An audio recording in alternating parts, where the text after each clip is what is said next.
Hello again. I'm Henry T. This is the Henry T. Show.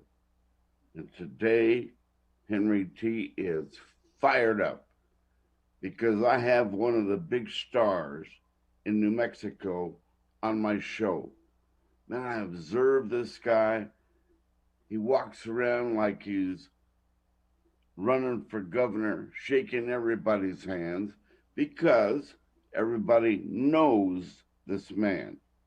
He's lived here, he's lived there. He's a loyal New Mexican, former great athlete at Eunice High School, where he grew up, then went on to Lubbock Christian, always a star, always an academic star. One of those guys that was so efficient, he did everything well.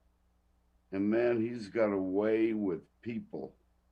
Gift of gab, friendly, big hearted, people fall in love with this man because he's ethical, he's honest, and he's got great integrity.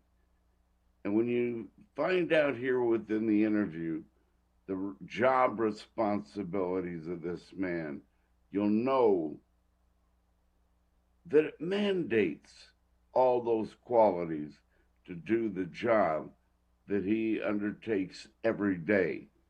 What a pleasure. I mean, it was an honor when I first met him a few years ago in the pit, watching his Hobbs Eagles play in the pit. And I swear, everybody knew this man. You say the name Bruce Carver. How's Bruce? Hey, give him a handshake. How's he doing? Did they tell you stories about Bruce? Much loved and respected man in the state of New Mexico. Ladies and gentlemen, Bruce Carver is with us today, the athletic director at Rio Rancho in Cleveland High School. Big responsibility out there in that beautiful town, that beautiful city, if you will. And he's on the Henry T. Show today. Man, I got the nerves. I'm shaking, but we're going to be baking now with a man that I really am looking forward to meeting with. Mr. Bruce Carver, how are you today? I'm doing great, Henry. It's Doing fantastic. I appreciate that. Man, everywhere I go, people ask about you. You you've laid down a track of success in all the things you've done and in demand, so much so when they opened that position in Rio Rancho, man, you were at the top of the list. You've been there a while. What's it like? What's Rio Rancho like? The In that position? in this position? Well, it's been good. Like any job, it's not perfect, but it's very good. I think the it's been a great opportunity. I was here 10 years. I retired 3 years, and I've came back to the same position that I had, and it's unique. We have the two high schools. We have the two high schools. We have four middle schools, and I don't know. It's really been at some different places in my career, and I kind of take the approach that all people are pretty much the same, and kids aren't any different in Eunice, and they are Rio Rancho. You have a little bit of difference in small schools and large schools, those kind of things, but kids are kids, and they want discipline, they want programs, they want to learn, they want to be coached. Uh, so it's been great, here. We have a fantastic coaching staff, and I have had the privilege to hiring 90% of them. And there's the other 10% that I've been lucky enough to inherit some really good coaches that Gary Veem hired before I came that are still here. We got about at least four coaches that have been here a long, long time. But it's just a great staff, and I'm really fortunate to have to work for what I think is the best superintendent in the state of New Mexico. She definitely has the longest longevity of any superintendent in the state. She's been here for, I think, 22, 23 years as a superintendent. There's not any superintendent that had that long of a run in the state. And anyway, she is a very fair, wonderful person who cares about athletics and activities and realizes the value of activities and athletics. She's a former activities director in Mayfield, and that I think gave her a lot of insight how important it is. And so I'm really fortunate with the administration and the community here has been really good. It's just a great place, great place. You grew up in Eunice. I've been there.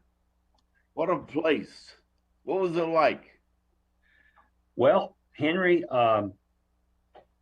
it's a small town, and we grew up playing sports. I can't remember when I was a kid, just we're playing plastic baseball, or we were playing real baseball, or we were playing basketball, or playing football on the street. It's a nice place to grow up.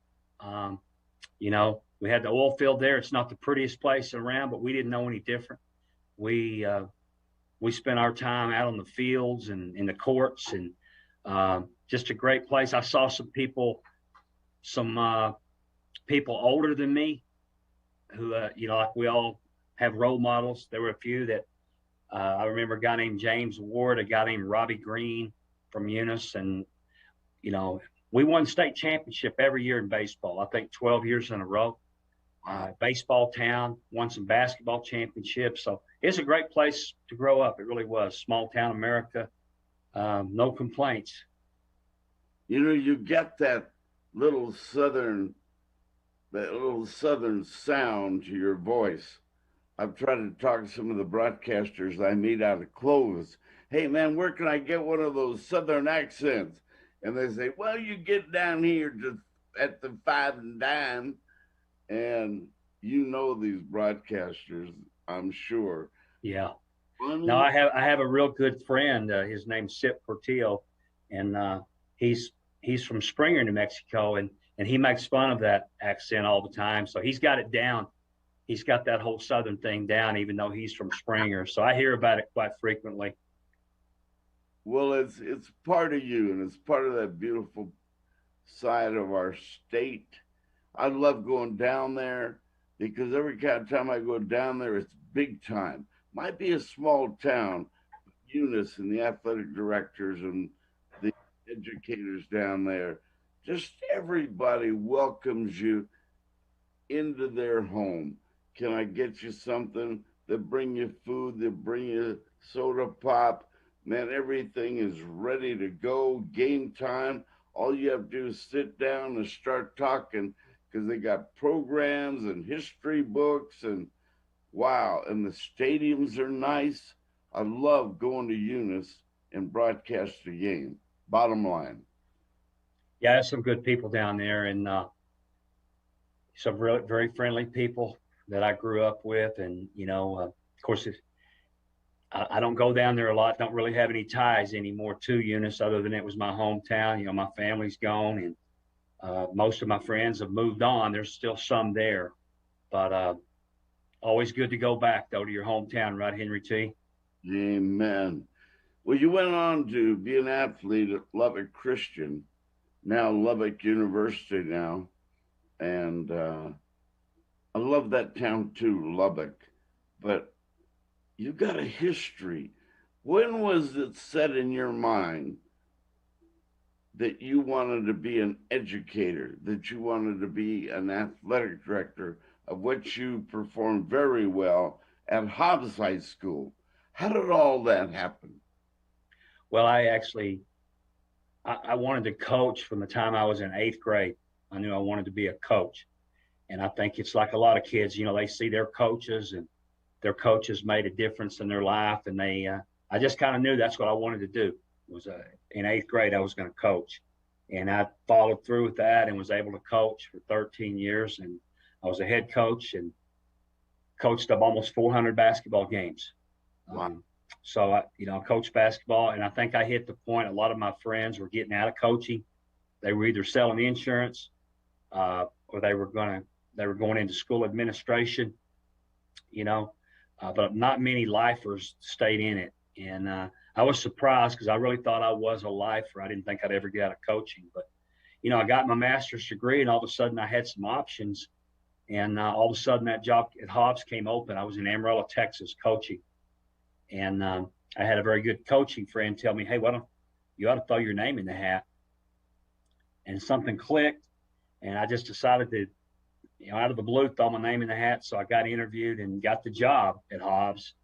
And I was 37 years old. So I was pretty young to go in there at that time, into an administration. But I think it was a good transition. I didn't miss coaching that much because you're so busy as an athletic director. Plus, you're still involved in athletics. I think it would have been hard to get out of coaching had it not been for being the athletic director. And I did miss some of it. Some of it you don't miss, but that's kind of how it all happened. And next thing I know, I'm in there in Hobbs America, Henry T, as they say. I'm in there in Hobbs America, and trying to prove myself as the young athletic director. And it wasn't not always easy, especially I wasn't from Hobbs, and like I was from Eunice, which is kind of the same thing. But you know how I don't know what the right word is, how territorial a lot of folks can be. Well, he's not from Hobbs, so there was definitely got to prove yourself. And over a period of time, I think I did. Everything didn't go perfect, but I learned a lot, and it was a good place to be. Wow. Let's go back a little bit. Mom and dad, your family, how did they inspire you to stay on the right road, to make sure your character was strong, to make sure you were the A student that you always were, that you were fired up and had that positive attitude? How about mom and dad and the family? Well, I have to be very honest with you. I wasn't an A student, Henry, but I did get by. I became better over time. I certainly wasn't an A student, but my father was worked in a gasoline plant. He was a blue collar guy. In fact, he was the president of his local union for years, and he was there 27 years. So I saw him get up every day and not miss work. That had a lot of influence on me. He was a strong guy. He was a real strong guy. And I think that, I'm always thankful that I had a strong father, with some backbone. And then my mom, she worked at a place called Gibson's. I don't know if you remember Gibson's department store. And she worked for them for years, and she was on her feet all day. And, neither one of them had a college education, but they worked hard, and they were blue collar, and so that affected me a lot. But they always encouraged me to go to college, and that was a push. And my sister is a judge out in California, and she'd been a lawyer for 35 years. And so we both, from small town roots, we did very well. And they had a lot to do it with their influence. They always encouraged us and pushed us. And we're lucky. We're so lucky in that regard. Life's principles are usually set in stone within a family like yours. You learn how to be respectful, yes sir, no sir, and you know how to stay on that straight and narrow road. And I guess in Eunice, a small town, I mean, everybody knows what you're doing. You have no choice but to be a good person, or mom and dad's going to find out about it pretty soon.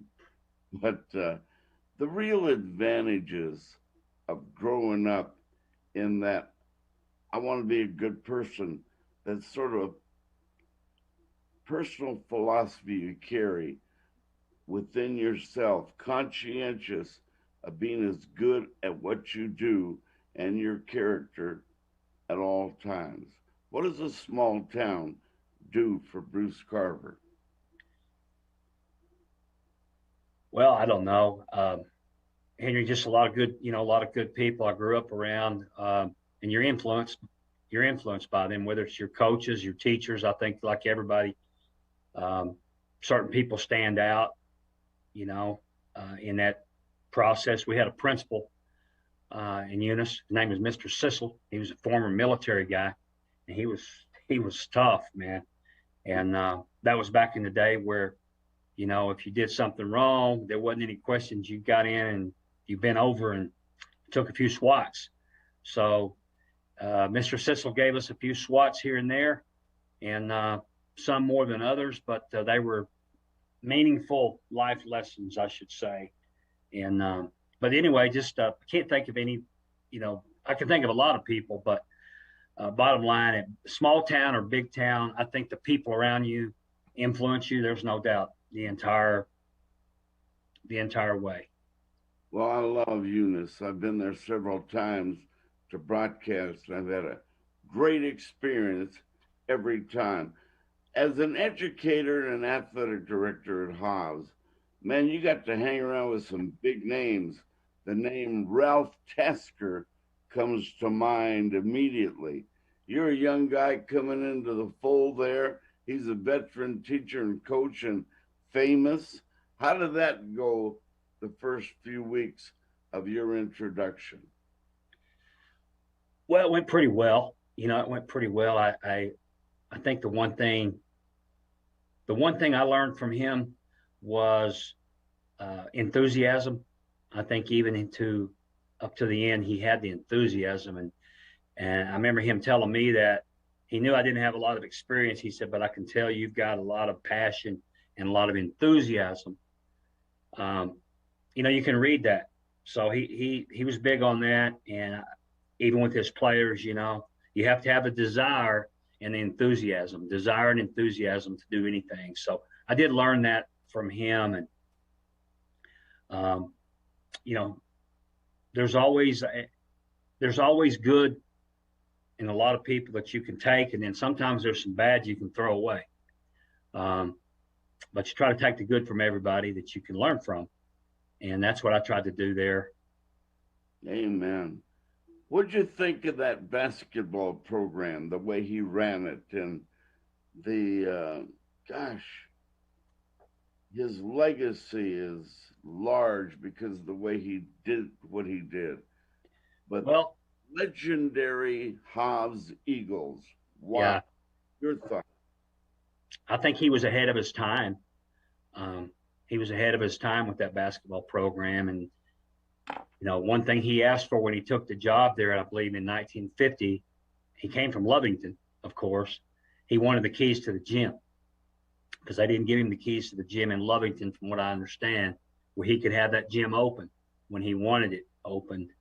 And that kind of sums up really a lot of the success. And they played a lot of basketball there, and he had the summer league. He was ahead of his time with the summer league. And then starting to press, he didn't start pressing right away. And in fact, I don't know. I'll go ahead and tell a quick story about how the press started at Hobbs. Um, he got beat once right before Christmas with his team, and they had been down by about 30 points. Towards the end of the game, the last quarter, he put on the press, and they came back. They lost the game, but they only lost by like 4 points. And all of his players after the game said, "Coach, why don't we just do that all the time?" And he said, "Boys, you have to be in tremendous shape to press like that. You can't play like that all the time. You have to be in tremendous shape." And they said, "We'll do it, Coach." And so he met them all through Christmas holidays, and they ran up the bleachers at Hobbs High School in oil field boots, believe it or not. Wow. And that got him in shape. And they came back and they started pressing. They never quit pressing from the time up until the time he quit. That's how the story went. But they won the state championship that year. And he started the press at Christmas. And players talked him into it. So that's interesting how it all went down. But anyway, just some unique things. And I think he was ahead of his time. And he had some great athletes. Let's not deny that. And he, they had fun. They had fun. But he developed those athletes, right? Well, yeah, no question. I think the time they spent in the gym had a lot to do with it, and the community got behind them. as they say, winning begot more winning. They got it going, and um, fun way to play. And then he started doing it in the junior highs. So kids grew up playing that way. And the other thing he did, he knew the players from the time they were in third grade, second grade. He knew them by name. He might know you when you're in first grade.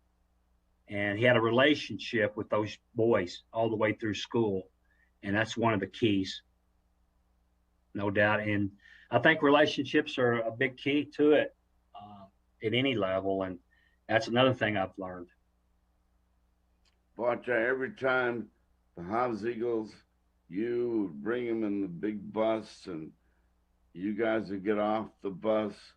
Everybody knew, because here comes the Eagle bus. Wow, the Hobbs Eagles are in town. And I imagine that was even the same story when you went into any town in New Mexico. Everybody looked forward to that game because the famous, capital F, famous Hobbs Eagles were in town. Was it always that kind of reception? Well, not always, but it definitely was a privilege to be part of that for over 13 years, and I enjoyed that. I especially enjoyed the basketball, and I enjoy the basketball here at Rio Rancho. Don't get me wrong. We've won 2 state championships here now in boys basketball, one in Cleveland, one at Rio Rancho, and I enjoyed those just as much. But it is the atmosphere is so much different down there that nobody can match that, as far as the benches being on the end of the floor, the crowd, the mystique, as you'd say, the banners hanging from the rafters, all that. So it was definitely an honor to be a part of that. Coach, as you come here into the northern part of the state, you take on this big responsibility. You've already mentioned 2 state championships, but wow, I look at that part of our state, Rio Rancho, and I see Cleveland High School, great big school. They took no shortcuts in building that school. Much the same is true at Rio Rancho. But man, those are nice quarters to play in and to be educated in, and because it's a brand new community, let's face it. But man, I tell you, it's intriguing for a student to go to school up there. I bet they're fired up to go into those premises, if you will. Yeah, no, our facilities are something we're very proud of. I think there is a misconception that Rio Rancho is a rich school district, and there's a misconception out there. We're really not a rich school district. It's just that the community has done a fantastic job of passing school bonds. They passed every school bond that's ever been put in front of them, and they passed them overwhelmingly, not by a little bit, just overwhelmingly. So that's how those facilities were built, was through the community and school bonds. And as far as the rest of it, we're towards the bottom in the money we get per student. We're towards the bottom in the state in the money we get per student at Rio Rancho. We do a good job with what we get, and we have good support, and the budget's adequate. Our budget's nothing like a Hobbs, Artesia, Carlsbad, some of those folks. We don't have that kind of budget that they have. But at the same time, we're very proud of our facilities. And I think sometimes the facilities recruit families. Families want to go play. They want their son to play football at Cleveland High School because, number one, they have facility, and number two, they have a good coach. And that's just part of it. So we've been fortunate to have some people come into the community because of those things. I'm thinking recently, a good friend of mine, great friend of yours, Ron Murphy, retires from his academic responsibilities. He's there as the head baseball coach. I've watched his teams develop. I've watched the way he and his players created and built and developed the facility there that, in my opinion, man, it's second to none in the state of New Mexico, including Ricketts Park and Farmington. That's a beautiful baseball stadium. That football stadium there is awesome. And I love going into that gym. We talked about facilities, but we talk about the people like Ron Murphy. Man, describe the character, the man, Ron Murphy. Well, Ron's a fiery coach, and he's a motivator. He's one of the best motivators I've seen. Um, you know, he does a lot of backslapping. You know, good job. Now he'll also let them know when they're not doing well. But he's just real enthusiastic. Again, we come back to the word enthusiasm.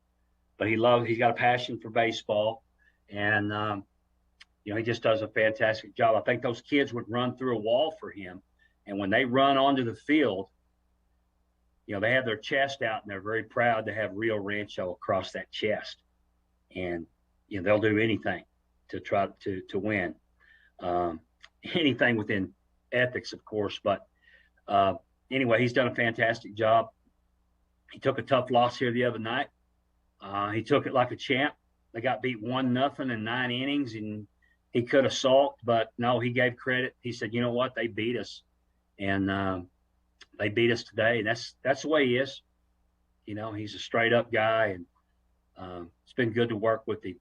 I've been fortunate to be around the winningest baseball coach and the winningest basketball coach at Hobbs, of course, in the state. So I've just been real lucky to be in the right place at the right time to be around those kind of guys. Yeah. Amen. You retired a few years ago. You're a young man, coach. What made you want to get out of the business? But man, like the Godfather, they reel you back in, right? You came back. I don't think it took much influence, at least from my vantage point. You've always loved your work. Well, I think sometimes when you're in it, it becomes a grind. What you do, any job can become a grind, and I think when I was at that point, it became a little bit of a grind, and then you start thinking what it's like on the other side. It looks greener. The pasture looks greener over there. The freedom of not having the responsibility and those kind of things. So, those are what appeal to you, but you don't really know until you go do it. And I stayed busy, and I did ProView, did a lot of games. Yeah. Had a part-time teaching job, but at the same time, I missed it. I missed a lot of it, and it just comes down to I feel like I've got a lot to give. I still feel like I've got a lot to give, and I still feel like I've got a lot of good years left. And that was really the bottom line, the influential factor. I still think I'm in good shape physically and mentally that I can give some things back still. Amen. Looking at you as the versatile person that we all know you just mentioned it. Broadcasting. Did you ever think that they would say, "Coach Carver, we want you to broadcast"? And man, you took it like a champ. You sat in that seat and delivered the description. How about broadcasting? Well, I appreciate that. You know what? I never dreamed of something like that. And I think it kind of came pretty natural because I've been around the game and watched hundreds and hundreds of football games and basketball games and been a part of it. So I had the player perspective, the coach perspective, the athletic director perspective. So it came pretty natural. I'm not saying I was great at it, but I just kind of went with, as they say, coach your personality. Well, I tried to broadcast my personality. I just did.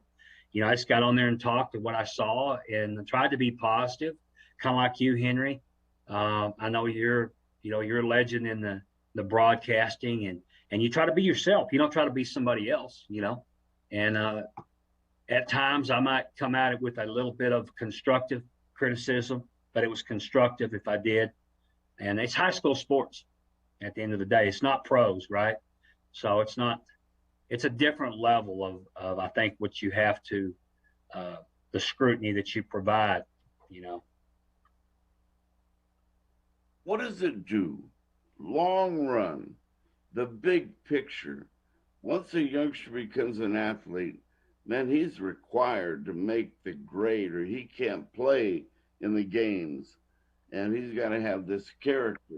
He's got to sign a contract that he's going to be a good young man for the coach and the team. Maybe it's written or maybe it's unwritten. But bottom line, when it's all said and done, what does athletics or extracurricular activities do for a young person? Well, I think the things that a young person learns, you can't put a price tag on it. Um, you can learn certain things in a classroom, but there's things you learn on the athletic fields that you won't learn in the classroom. And that's why we need activities and we need athletics. They've done hundreds of surveys and data, created all this data on what athletics can do and activities can do for an individual. And it's been proven that kids who participate in these activities and athletics are more successful in business, in college, you name it. And I'm not saying someone who doesn't be in an activity can't be successful. I'm not saying that. What I am saying is you have a better chance to be successful. And that's because you learn so much. You learn dedication, hard work, discipline, sacrifice, overcoming adversity, all those different intangibles that that you learn even from defeat,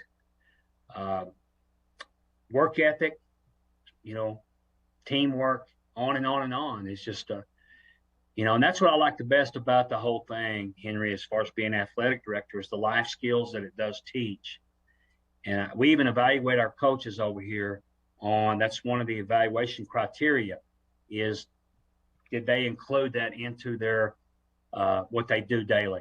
I don't want somebody just to teach football and blocking and how to shoot a free throw in basketball or hit a baseball. You want something that's going to carry over the rest of their life and make a difference. So it all goes together, right? Athletics is life, life is athletics. So there's some real lessons there. Amen. Well, some real successful people have come out of Rio Rancho, and we can say the same about Hobbs and Eunice, but what you say, there's a lot of great testimony to back up every word that you spoke. The future of your community up there in Rio Rancho, and I ask this maybe of every community because it seems as though the dollar bill is becoming more scarce. Where do we get the funds to make sure these programs stay where they are? We look at APS and the money's not there like it used to be. And maybe it's not, but you tell us, is creating the funding to support these programs, is it coming back strong? Is it moving away slowly? Well, that's a worrisome point that you bring up, and I can't deny that it's a real concern. Having the money to do what we need, each school, in fact, and it's different in every community, but having the money to do what we want to do. I know for us here, our community does a pretty good job, but you're not going to go out and get $5,000 and $10,000 sponsorships here. It's hard to come by. You might get someone to buy a banner for $250. That's kind of what you're into. So we count on the money we get from the state, and unfortunately, there are some that see athletics as fluff, and you and I know it's not. We just talked about some of the values in it, and we're not trying to get money that is excessive, that we don't need. We're talking about real needs, like helmets are expensive. Football helmets are expensive, and baseball equipment is expensive, and keeping up facilities is expensive. So there's a lot to be said for what you're talking about. Amen. How about just the future of your back and you're a positive thinker? Anything new growing on the horizon that we can see coming that we look forward to seeing in Rio Rancho in your department or maybe the big picture? Well, there's always talk about third high school, Henry T. here, and I'll have to say that I'd like to see that in my lifetime. I probably I would be in favor of seeing it down the road. I don't know how quick it'll happen. Um, it's one thing to have enough money to build a school, but then you have to have enough money to operate the school. But the good news about when you add high schools, more kids get to participate. When they went to two high schools here, more kids that might have been cut off a basketball team were making a basketball team or a football team. So you want those student athletes to have those opportunities. But the third high school is something I'd love to see down the road and be part of that in some capacity. Um, it is fun to hire new coaching staff and be part of building something from scratch. Um, that's a pretty neat deal. So that's one thing I think about. Um, Other than that, it's going to be interesting to see how this girls wrestling works out. Our numbers are not real good, but we had a COVID year, and then there's the COVID thing. We had a rough year with COVID. We just scrunched in 9 months of sports in 4 months. We squeezed it all in there. Wow. It's been difficult. It's been hot. Um, It'd be nice to get to a normal year, and hopefully we can avoid all the COVID processes, procedures that we had. Let's hope for safety and health for everybody. But I'm really hoping we can just have a back to normal year. That would be fantastic. Yeah, I was going to ask you about what influence that had on just the regularity of what you guys do. How did COVID literally affect your community education in Rio Rancho? Well, it's been pretty rough. We lost 900 students over here, and um, some of them went to private schools because private schools didn't close down. Um, some moved. Some, they don't know what happened to them. Many of them did the virtual thing like everybody, and they were there. Um, but it's been difficult to lose those. We're hoping we get those 900 students back next year because we need them to get back and get their education. But we also need the money that each one of them we get for each student to help us fund what all we do. But it's been tough in a lot of ways. But I think Rio Rancho did a great job of getting back. Now, when you went back to school, only about half the kids came back. And that's pretty much standard everywhere, though. And I think some things have changed forever. I think there'll be more virtual options. And I don't think that's all bad.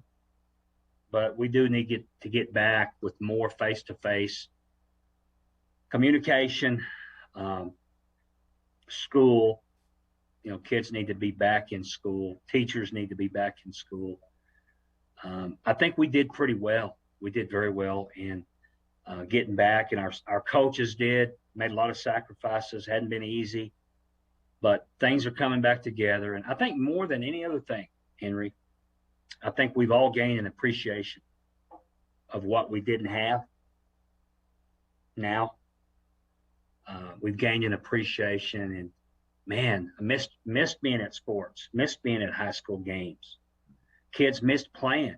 Just being out there was a real thrill, and this is what we're supposed to do, just to smell the air, be outside, and doing our thing. So I think we've all really have much more appreciation. The governor's trying to keep her hand on the situation, whether you believe it was good or bad. But presently, it's still a caution for administrators like yourself. Do you have to be careful? Do you have to have that cautious attitude because COVID hasn't disappeared entirely. Yeah, that's a tough question. Um, I think we followed the mandates. Sally Marcus did a super job of making sure we followed the mandates, and we kept the mask on, even though when many, folks felt like it was way beyond time to take the mask off. But at the end of the day, we've done our very best, and we've tried. It has been a difficult. There's a lot of people affected by the sickness and by COVID, and I think we're just getting. Maybe, yeah, you wonder if we're getting out there too much. But this may be, what are we, 60% vaccinated now? I believe this may be as good as it gets. We may not get much beyond 60%. So I think we still have to somewhat be cautious, yes, but we got to get back to living and doing what we do. And I'm no politician, not trying to be, no easy answers. Everybody's got an opinion. But our kids need to be back in school, and we want them back in school. Coach Carver, you're such a positive guy. Man, you go with the flow. You got to come face to face with hard times and be a disciplinarian, and you got to go face to face with trouble at times in your career, in your life up there. But man, you're a good guy. And I'm curious about what the serious man we see on screen today does in his leisure time. What does Coach Carver do when the sun goes down and you and the missus say, hey, let's go do something? Well, I really, since I moved to Albuquerque in Rio Rancho area, I like to ride bikes. Love to ride bikes. So I have a mountain bike, I have a road bike, I have different friends that I ride with, and I enjoy that. Okay, I really enjoy that. It gives me my exercise, and at the same time, being outdoors is fantastic. I also like to hike. I like to do some hiking, and um, love that. We love the mountains. We have a little cabin up around Chama, New Mexico, my wife and I. So we like to go up there and just breathe the mountain air, look out at the mountains, and just relax. So those are just some things. But she's from Melrose, New Mexico, so we're both small town people at heart, with simple values. But we just enjoy. We have a great marriage. I'm really fortunate, and we're getting older, so sometimes at the end of the day, like Saturday, we had all the state meet 7 hours outside. I come in, I'm looking for the recliner, man. Try to get ready for the next day, right? I'm just trying to kick back and get ready for the next one. Yeah. If it's not too private, tell us about your better half. Well, Sherry she's a hardworking individual, and she's very smart. She's very bright, and she can do a lot of things. I'm pretty fortunate in that she's a great cook, and she does gardening, and she in fact is coming back to work also, Henry. She was the principal at Hobbs High School for 4 years. She retired for 1 year, and she'll be coming back as the executive director of student services starting July 6th or 7th. So she's back to work too. But she's a great administrator. I'm really lucky. We bounce things off each other. And but she does a super job working with parents. She's a great listener, very poised. She's really poised and really smart, and I think great communication skills. I'm biased. I hope she's listening, because Sherry, you just heard it all. I just put some real positive words in for you there. Yeah, there'll be a great big special dinner for you tonight if you say the right things. How about Coach Carver as a dad? Well, you know what? I've always said that. By the way, I just got through saying principal of Hobbs High School. I've said Hobbs on here several times. She was the principal of Rio Rancho High School. I'm sorry, not Hobbs High School. She was actually assistant principal. Let me correct that. Um, but you asked me about being a dad. I think it's probably that's one of the greatest accomplishments that anybody can have. I mean, it's one thing to be to be the father of a child, but to be the dad and really be the dad and be there and try to teach your kids some things, and then seeing them develop and do well is really satisfying. So it's one of the greatest accomplishments I've ever had, and I take a lot of pride in both my son and my daughter. Amen. Do you have them out there biking with you? You know what? They both bike. They do. They certainly do. Um, Road bike, mountain bike. We like to do those things when we go to the mountains. We like to do them here in Albuquerque, and that's been a really good addition because it's not only exercise but it's social. To go, let's go bike for a couple hours, and it's a social thing too. So it's good in many ways. Amen.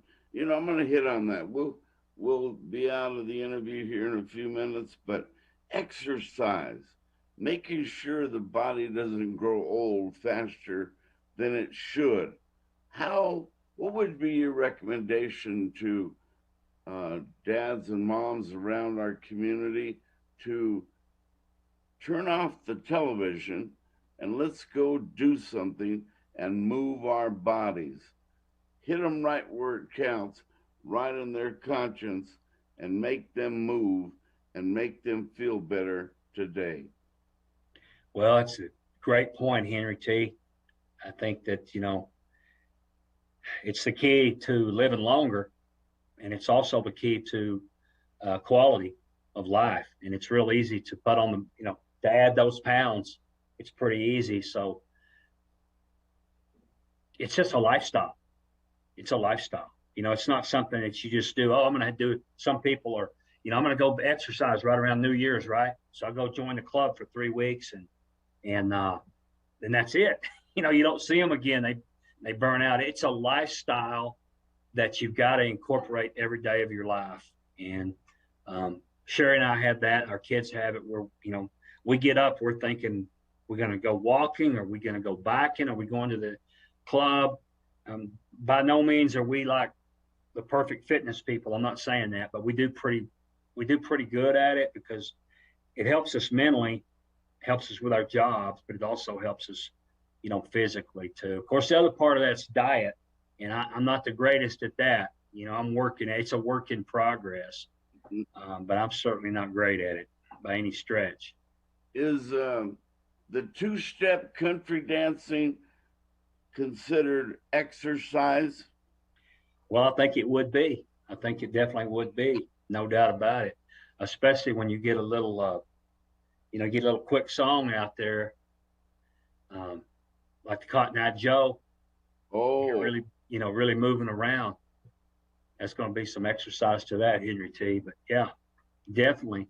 that's your theme song, right? The Cotton Eye Joe?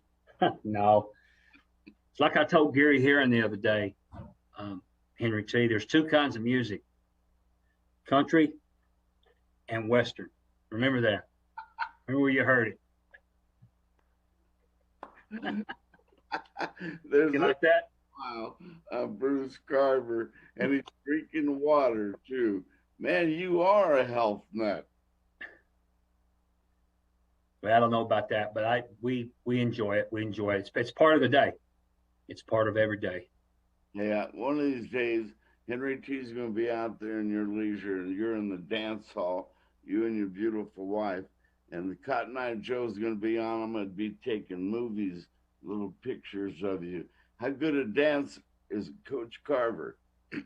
You know what? I'm Henry T. I'm not a great dancer. I'm not a great dancer, but I do what I can do. I do what I can do, and I'm not afraid to step out there. I'm not the greatest, but you don't want to be sitting down while everybody else is having fun, right? You put on the tight jeans and the cowboy hat and that special Hobbs cowboy shirt on and get out there and, man, shake a leg. I You could still dance, Henry? Huh? Do you still dance? Oh yeah, Good. good for me. Yeah, no doubt about that. Amen. But I would like to go to one of those honky tonks in Hobbs or Eunice especially, or Roswell or Artesia, where they can really do it up and have somebody out there really teach me how to two step. Yeah, there you go. You ought to take your little class. Take a little class. You know, they still have those. You and Mrs. could teach me. We could try. We could try. Hey, we've come to the end of our interview. You know, you also serve on the New Mexico uh, Hall of Fame Board of Directors. That's a big responsibility. There's some great names that have been athletic directors and athletes and educators and a lot of great coaches in there, broadcasters, whatever, but they're all in there. That's a huge responsibility for you and your buddies to serve on that board. Yeah, it's been fun. It's been fun. I've really enjoyed the relationships from the Mexico Sports Hall of Fame and people I've met. You know, the networking involved in all of it, and we put some great people in. Uh, we got that class this year going in. I'm really excited about, and we've got two individuals from Hobbs, New Mexico, going into the Sports Hall of Fame. I'm particularly excited about that. Rob Evans and a young lady by the name of Carolyn Thompson Amen. will go into the Sports Hall. But we got a great class. Danny Ramos is going in. Holly Holm. We got Nick Pino going in. I'm probably missing two. Tell me who I'm missing, Henry. You're on the board with me. I think there's 7 going in. Yeah, well, I'm now right now you got me on the spot, but you can think you go down that hallway at the convention center. New Mexico has been blessed with great athletes, coaches. They're all down that special hallway. And it would do everybody a little good, a history lesson, to just walk down that hallway to see what New Mexico has developed. Yeah, no doubt about it, Henry. There's been some great ones that we put in there and that have gotten into the hall. And then there's also some many more that we need to get in there. You know, there's just tons of people out there that have contributed. And more to come. They're Right. out. And I would suggest that if you know somebody out there that is deserving of that recognition or that special award, to contact a board member uh, like Coach Carver and nominate that person. If you know about them and you believe in them, hey, write it down and sell the board on what you know, and that would go a long way on being extremely accurate on who goes in that Hall of Fame. I agree. We got to have nominations coming in. Amen. As we close up, I asked you a lot of questions today, but is there something you really want to say about what you do, the people you've worked with, something that's really in your heart that you feel every day? Well, I would just say that I've really been fortunate. I've been lucky to do what I do. Um, you know, a lot of people have a job and they go to work every day and it's work. And a lot of times this really hadn't been a job. It's just been what I do, what I love. I've been lucky enough to do something I love, and just really blessed to have a lot of people that have made a difference for me. And superintendents, you know, great administration, and some of the coaches. I've learned from them as much as they've learned from me. I probably learned more from them being around them. So it's been a process, and hopefully it doesn't end soon. Coach, can I give you a Eunice story? Give me a Eunice story. I'm driving all day, all night. I stayed in Haas. It's raining. It's football season. There's muddy streets everywhere. The highway's muddy. My car is a mess. The next day I wake up after spending the night in Hobbs, drove over to Eunice, and I go to a McDonald's. And by the way, Eunice has the largest McDonald's in the whole world right there in Eunice. And I get up and I get my breakfast or lunch or whatever it is, and I go down this little quiet road. And by the way, I got the dirtiest car in town because of that trip. Rained, oh man. So I pull up to a stoplight at the main street there in Eunice, and this slow truck, man, taking forever to get by me. So I'm patient, and then finally the truck goes by me, and there's some kids on the top and the back. I don't know what they're doing. So I make a right turn on Main Street in Eunice, and suddenly I realize I'm in the Eunice football parade. Me in my dirty car. I mean, Henry T is in the Eunice parade. And then we go a little farther, and there's people waving at the floats and the bands and everybody. And when in Rome, you do as the Romans do. So Henry T is there in the dirtiest car in New Mexico. I'm waving out the window at everybody. What can you do? I can't make a You right. might as well, huh? You might as well enjoy it, man. Amen. I was there all That's funny. You so drove into the parade. you you could hear the people out there in their southern accents. Who are you, mister? Who are you? And I could hardly wait till the next right turn, and I was out of there, red face and all. I can't say in my athletic career, in my broadcasting career, that I was in the Eunice parade. Nice. That's great. Great story. Is that crazy? Yeah, Because it is. you guys celebrate up there. You have homecoming dances. You have parades. The band's ready to go. And then I get to the stadium, coach, and I'm getting my stuff ready.